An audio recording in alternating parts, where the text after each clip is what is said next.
Well, hello, everybody. Welcome back to our conversation. I'm Cullum Line. I'm the Youth Ministry Coordinator here at St. Anne's, and with me, as usual... I'm Father Matthew. I'm the pastor here at St. Anne's.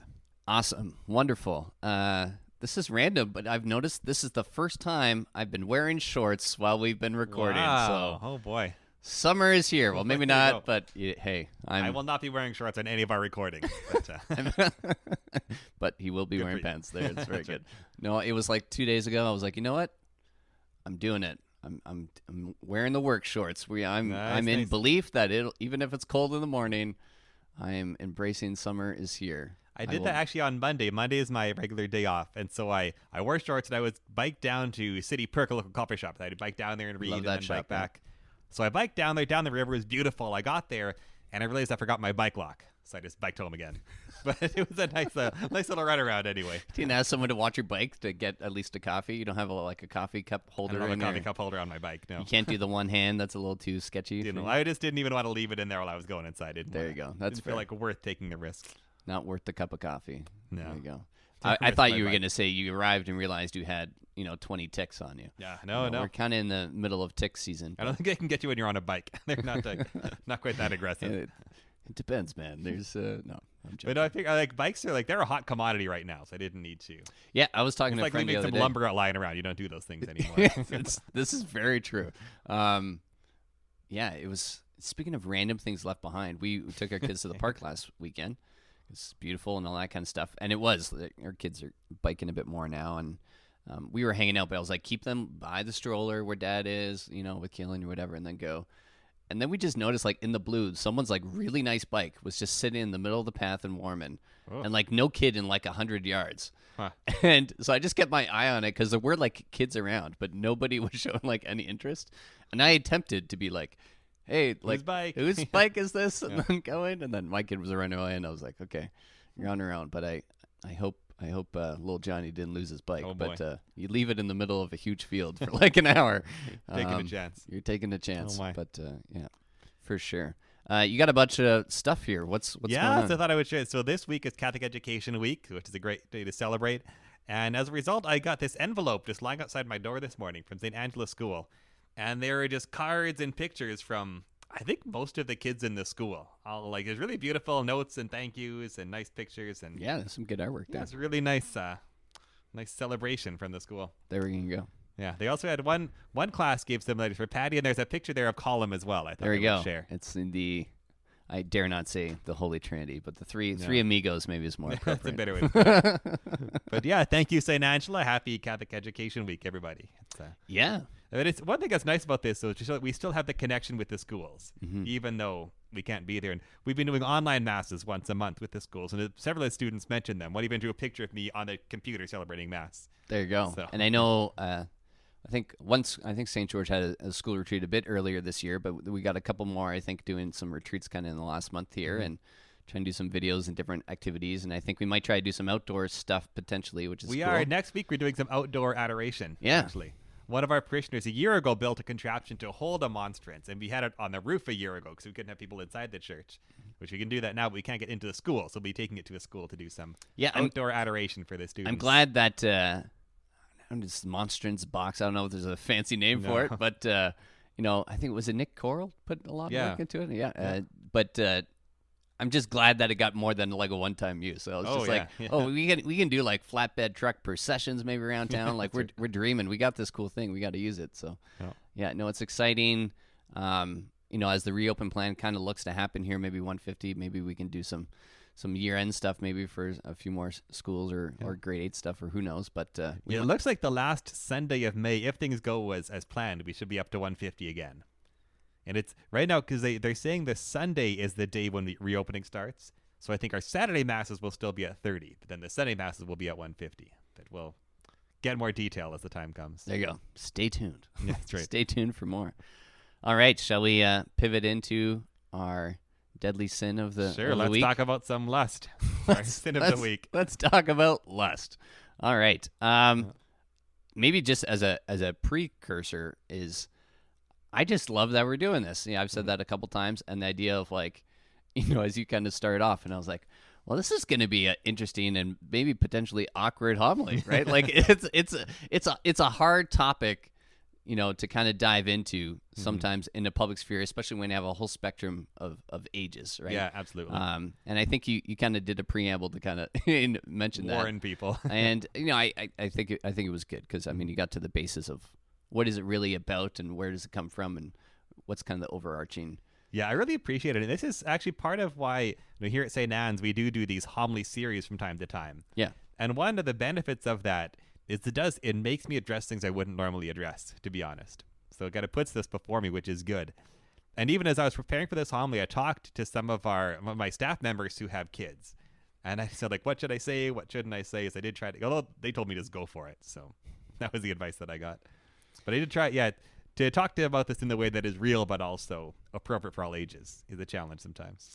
Yeah, and I guess, kind of our first point we wanted to touch space is the fact of we're talking about it. Yeah. And the tendency, and the it being sex, that's what the homily was. Yeah, more directed on. And our sexual desires, and when they're lived out well and not as God desired. Yeah. And that often, sadly, in the church, people have negative impressions of what the church teaches or experiences, right. or periods of shame, or the fact, and some of my story was like, I just didn't have a lot of conversation about it, right? I wish I could ask the questions or have these awkward conversations, to at least get into the topics a little bit that often sometimes there's just kind of a cone of silence sometimes on this field. Yeah. And that's just not helpful. Yeah, I think that's true. And I guess I could speak from the standpoint of priests. Part of the reason I think we don't hear about it more from the pulpit is the awkwardness of all the ages that are there. And also the awkwardness of I don't do it. So there's other people who maybe would be more ready to do it. But yeah, we're there, and you're right. It's important to address it because it is a big part of people's lives for sure. Mm-hmm. And the reality too, it goes beyond, just we're here to talk about the weekend, but going forward of these conversations as church community on a bunch of different topics, we're not just beholden to, the 8 to 10 minutes you give us on Sunday, right? Yeah. We've had an event here a couple of years ago that was on pornography and, stuff like that or issues of parenting or mental health. And we're being aware of that. And maybe we need to do more of this type of stuff because sometimes maybe Sunday isn't the best space or environment to dive into these topics, but we shouldn't use that as an excuse not to dive into it more, right? And so in some senses, I was like, this is almost like it was beyond a surface level, but it's almost like an introduction, kind of a widescape, and we could get into the nitty gritty, especially you got into some of the teachings and the ethics of it, where it was kind of more of a broader sense of where they come from, and you could almost do a whole series on each one individually if you want. So in a couple of ways, I think, before we get too far off this, is in terms of how we tend to not address this topic well. So one is just we don't talk about it, is one of that we don't address it well. And part of the reason I think that's a dangerous thing is it does build up this idea of sex as a shameful thing or an uncomfortable thing or a thing that we just don't want to think about, which isn't great. Mm-hmm. A second way we don't talk about it well is we can be very much on the negative side. And often, I know especially when you're trying to talk to people before they're married about it, we do try to uphold the church's teaching. And sometimes, though, as we do that, we don't always do it in the greatest way. Mm-hmm. And it can sound like our teaching about sex it's really bad and you should save it for someone you really love, which is contradictory and not the way the church sees it. Or it's presented in terms of a timeline of it's bad here, but it's good then, and well, that's not helpful either, right? And it's also confusing because then you see families and marriages that fall apart, and a lot of it comes back to some of the practices of lust really manifesting in their families, right? Concerns of feeling objectified or addictions and pornography and these things being ripe in a struggle. And it's like, well, they probably were there maybe before, but maybe it's hidden in the context of where it was. And so I really appreciated you brought up Christopher West, who's a speaker and really been kind of a person, not that he literally translated, but essentially presented this theology of the body, these teachings from,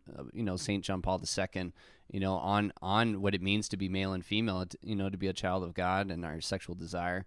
Mm-hmm. But he presents it in just a very clear and for me, attractive language. And it was honestly, as you say, those different options, not talk about it or be in a negative connotation. When I started to read his books or go to some of his presentations, I was like, okay, this is true, but this is also attractive, and it's something that I I want to believe in and I want to uphold, right? Yeah, it's true and it's beautiful. It's true and If it's you don't know beautiful, and that helps me want to live it, you know. And sometimes I think sometimes we struggle to present our faith as true, good, and beautiful. Yeah. And so what are some of the things that stood out to you from Christopher West that help you recognize it as true and beautiful? Yeah, there's a lot there. I would say the overarching is just that it was clearly spoken to say that it is a good. Sexual desire is a good, right? Yeah. But that what is it meant to do? It's meant to unite, but also to point us, right? It's meant to point us to heaven in our relationship with God. Yeah. And I mean, that's a quick kind of summary capsule for me, but it was more the idea of like, I always struggled like, here's God, here's your relationship with God, and here's your sexuality, and I never saw how they came together. Right. Do you know Except what I mean? don't do it until this time. Exactly. Yeah. And I think it was this idea of like, oh, like when you're married, the idea of like the two become one flesh, and you know, and the idea of like the husband love your wives as Christ loved the church, and the idea of sacrificial love and giving to the other, and the idea of unity. And I was like, oh, cool, unity of persons, like the Trinity, and started to make some of these connections. And I was like, okay, cool, I see how this works together, right? It's not about white knuckling it until the church says it's okay. Yeah. Yeah. No, that's great. And it is such an important thing to understand well and deeply, right? And to see the beauty and the attractiveness of the teaching rather than just the no until it's a yes. Yeah. The other, I don't know if you mentioned this line, he often talks about how he presents it of sometimes it's God's plan and desire for us is like the banquet. I think maybe we mentioned it last week's conversation, but often we go to the dumpster, of what's quick and easy and accessible and not what God desires, right? That there's a bigger plan at play. I'm here. cautious with the dumpster language because we've been saying we don't want to sound too negative. So and I think it was more of not even so much negative, but to say that God has more for you. Yeah. Right? God has more for you and present it. And sometimes we simply, I would say in my experience, I didn't know what God wanted for me, right? Yeah. It wasn't presented in a way. And when my eyes and my heart were kind of opened, I was like, wow, this is beautiful. This is attractive. This is something that is worth effort and sacrifice. And it's a struggle, right? And it's like, and I think that's the beauty of this. I was sharing a couple weeks ago that the guys' small group I'm kind of leading is kind of journeying alongside this. And there was just even a space of this conversation to say like, this is hard. Like lust is a real thing and we face it, and it's not like you conquer it and then you're done and you're good for your rest of your life. Like this is a thing that kind of plagues us and we're constantly struggling with, right? If we have kind of a good mindset, right, we can have the strength to persevere, right? And you can start to build those virtues of chastity and of temperance and of love. Yeah, and I would say we had also an experience of when it's talked about, when it's shared, and you start to realize that there are others that are thinking and striving for the same thing as you. There's strength in that, right? It's the analogy of like the bundle of sticks together, hard to break, as opposed to the twig on its own.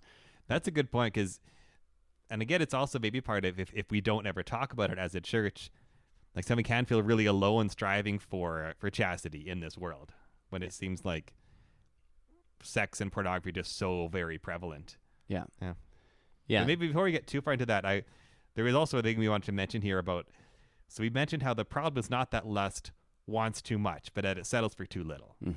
And that's where, like you said, how sexual desire is about unity with others and points us to God. And how lust, we said, it just strips that away and makes it really about pleasure and power and not much else. And not that the pleasure is bad, but it's not all. And if we limit it to that, we're missing so much. If you limit our relations with other people to that, we're missing so much. Yeah. And it also, you go to the idea of that we're stripping away the personhood, and it leads to, we're objectifying each other. Yeah. And objectifying meaning what? Just that we're looking to use, not to love. Yeah. Right? The other becomes an object, a means to an end. Right, not a mean or a purpose to love, right, and to strive for and want the good of the other, and it's very, sometimes we're like, oh yeah, that's true, and then sometimes in my story where it's been helpful to journey, and even with a lot of guys where I have these conversations, is you kind of know when you're in it. Also, being on the other end, right? That we've all been objectified in different manners or forms, and the experience of shame and what that feels like. Yeah, that's part of why it's shaming if someone treats you like an object. They're saying, right? To say like you're not worth loving, or I'm not going to love you. Yeah, or also to be like, I don't care about that part of you. Yeah. Right? To say that this is the only part I'm interested in. Right? And you say, well, there's so much more to me that you don't know. Yeah. Right?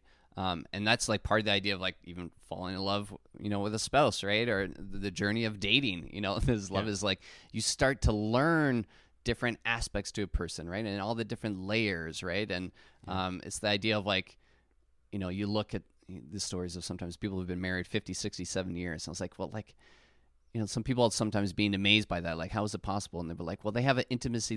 They know so much more about this person, right? And the journey and all the stories and little habits, right? That it's beyond just that, the action of like, it's just about sex, right? It's just about the physical action, right? But there's the level of intimacy can go so much deeper.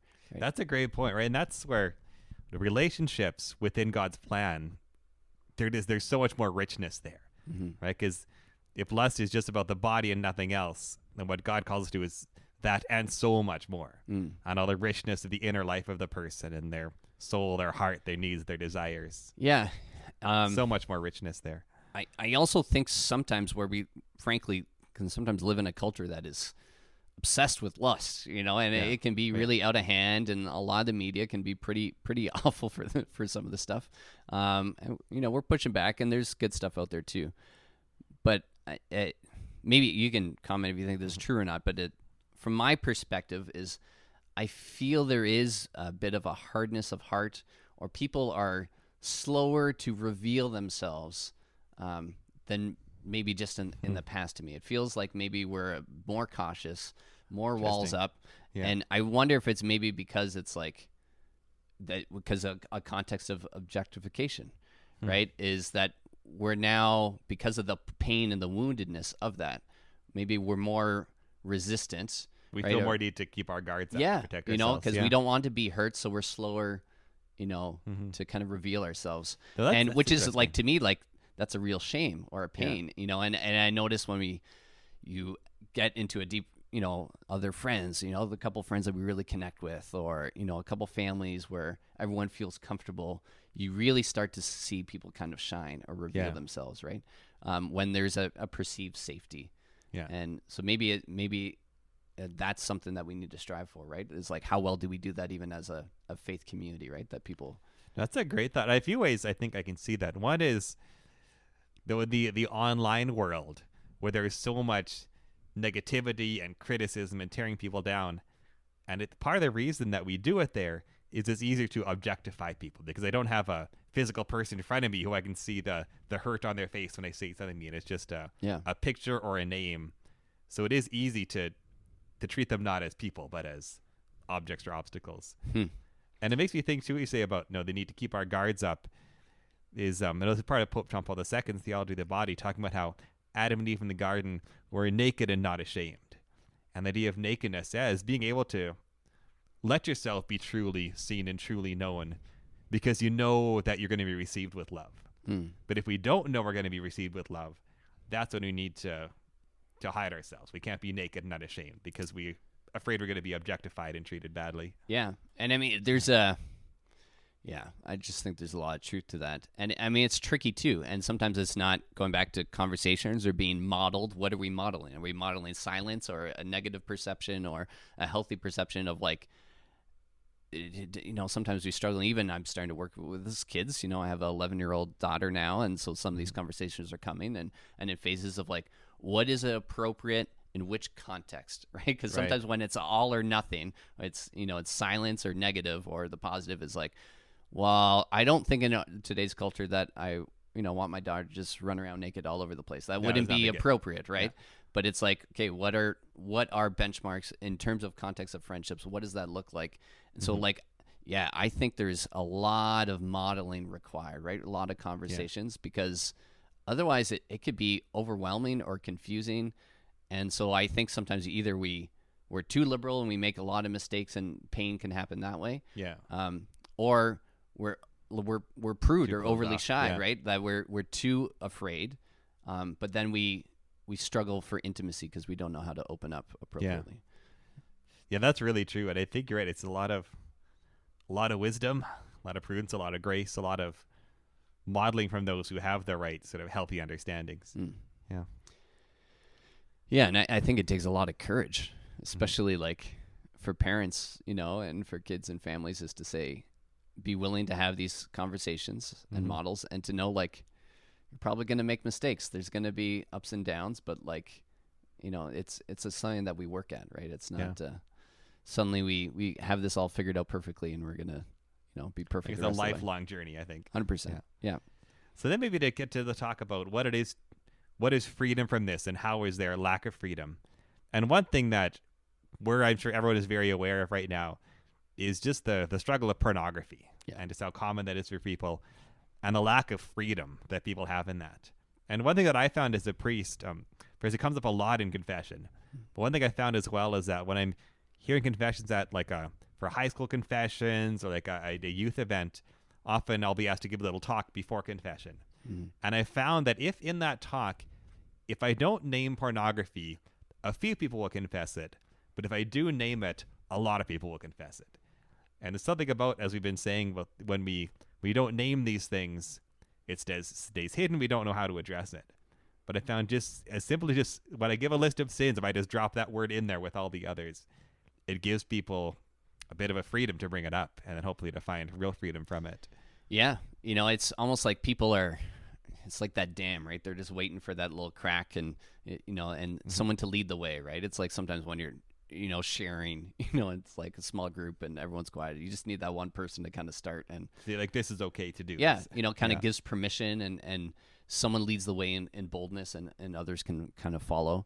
And I also just think of like shame is in the negative sense, the bad connotation of shame, because shame has its place kind of in the perspective. But when it comes out of, addiction or pornography and masturbation, these type of things, is it can just really control your mind, and it could just alter your thoughts that you quickly think that you are not worthy. I think you had that somewhere in there. You're to not say, worthy of love. You're just not worthy of love. Yeah. And even, I've shared in different contexts, and I won't go all of it in here, but I mean, that pornography was a deep struggle in my life for a period of time, and I still say now in that context of like that's a battle you fight your whole life, right? Yeah. But I would say I've experienced profound freedom from it. And if you need to talk about the more, I'd love to go in there. But the experience that I've had of that is, when you're in the depth of it, is sometimes I would hold back going to confession or confessing it because it wasn't even that I was ashamed to admit it. It was more, it had gone to the next level of shame that I didn't think I was worthy to be free of it. Right? Yeah. Like I had been in the sin to such a degree that it was like, this is just part of who you are now. And it's hard to imagine freedom. Yeah, that's the it. perfect answer. Yeah. I was just going to say that. It was like, I couldn't even picture the idea of being free of it, at its worst. Yeah. And it's just an awful place to be in, right? Yeah. And it really was over time, but it was through a lot of talking and sharing about it and the witness of others that gave me the strength to say, you can be, right? Yeah. It is possible. Yeah. So it is important that we're talking about it. And one key for anyone who may be watching who struggles with this, I think, right, to find like the appropriate places to share your struggle. Yeah. Really is key. And one big part of that, of course, not the only one, but one is in confession.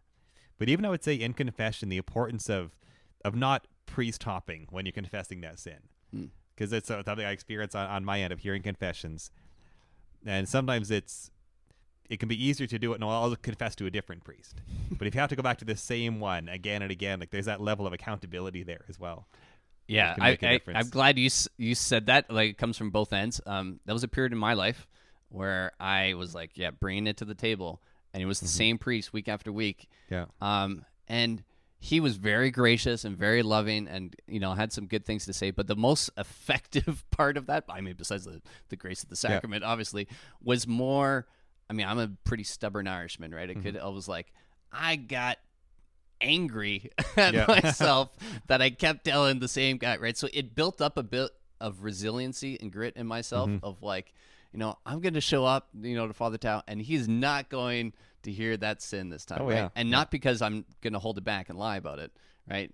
But I'm just sick of how they get me. I'm sick and tired of being sick and tired. Yeah. It sounds weird and funny, but like practically that was very real. And I think you're very right. And I don't think it's beholden just to this, this vice in this area of sin.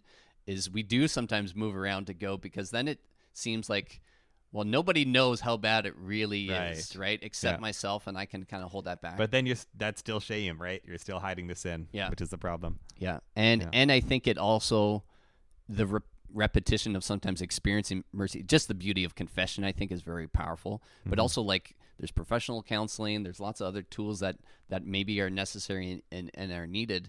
But there is a bit of that accountability, but also of mercy. Like, even when it's been shared, and when I've had like close friends or small groups, and when there's been a bit of a relationship where you can share safely and be heard, of knowing that having an experience of a priest or a friend who didn't look at me differently. Right. Yeah. And still would accompany and journey alongside me, was almost, that helped pierce that shame, right? To start to believe, I was like, oh, that is a lie, right? Yeah. They don't see me as, the addiction or whatever, right? To say like they see the other components of me. Yeah. And I think it can help draw you out a little bit. And I think, and that is key. And we're focusing on pornography as one particular sexual sin, but like whatever person is in, I do think that key is the same, right? It's knowing that shame is a lie, and knowing that we are loved.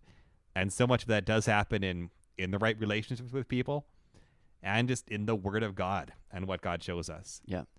And that's where I thought the readings for this weekend were so beautiful for that. As I just had a couple passages here, but as Jesus says, as the Father has loved me, so I have loved you. Abide in my love. Yeah, it's beautiful. And we could just hear that word where we need it. Or even the challenge from the second reading from 1 John. Beloved, let us love one another, because love is from God.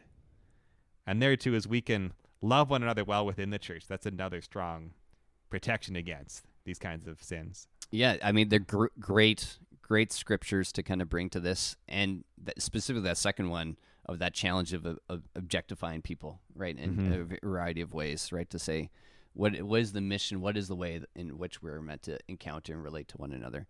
It's in love. It's in love, and just kind of your catch line of like, what does freedom from lust offer? Joy to love fully and be fully loved. Yeah. That it's a twofold experience. That "and" is in all caps. I'm glad you got that. Yeah, but it is to be able to love fully, but to be fully loved. And I think that, going back to some of my stories, was like, for me, the strength, and maybe it's different for both, but both have to be there. But my experience, it was the latter, right? Yeah. When I really let this understanding to let God fully love me and to know that I'm worthy of it, right, help me to draw myself out. And frankly, then help me do the first part better. Yeah. Right? Then I could love others. So wherever you are in the spectrum, but like both of those are the promises of God, and they're great, they're beautiful, and they're possible. Yeah. Absolutely. Yeah. I think that's a great word to end on. I think that's exactly it. Yeah. It's great, as beautiful as possible. So keep fighting the good fight, and let God love you, right? And let that love transform you, and be channels of that grace and love to others that you see. And don't be afraid to have a conversation, right? Know there's people in this community that want to listen, in your own families. And yes, sometimes it might be awkward, but it's worth it, because God wants the freedom for you. So we'll keep journeying. I don't know. Yeah, you keep not telling us now because people are betting on the next one. So that's right. Either way, we're going to be led to freedom, but we don't know from what. But you'll have to tune in next week. And until then, take care. God bless. Amen.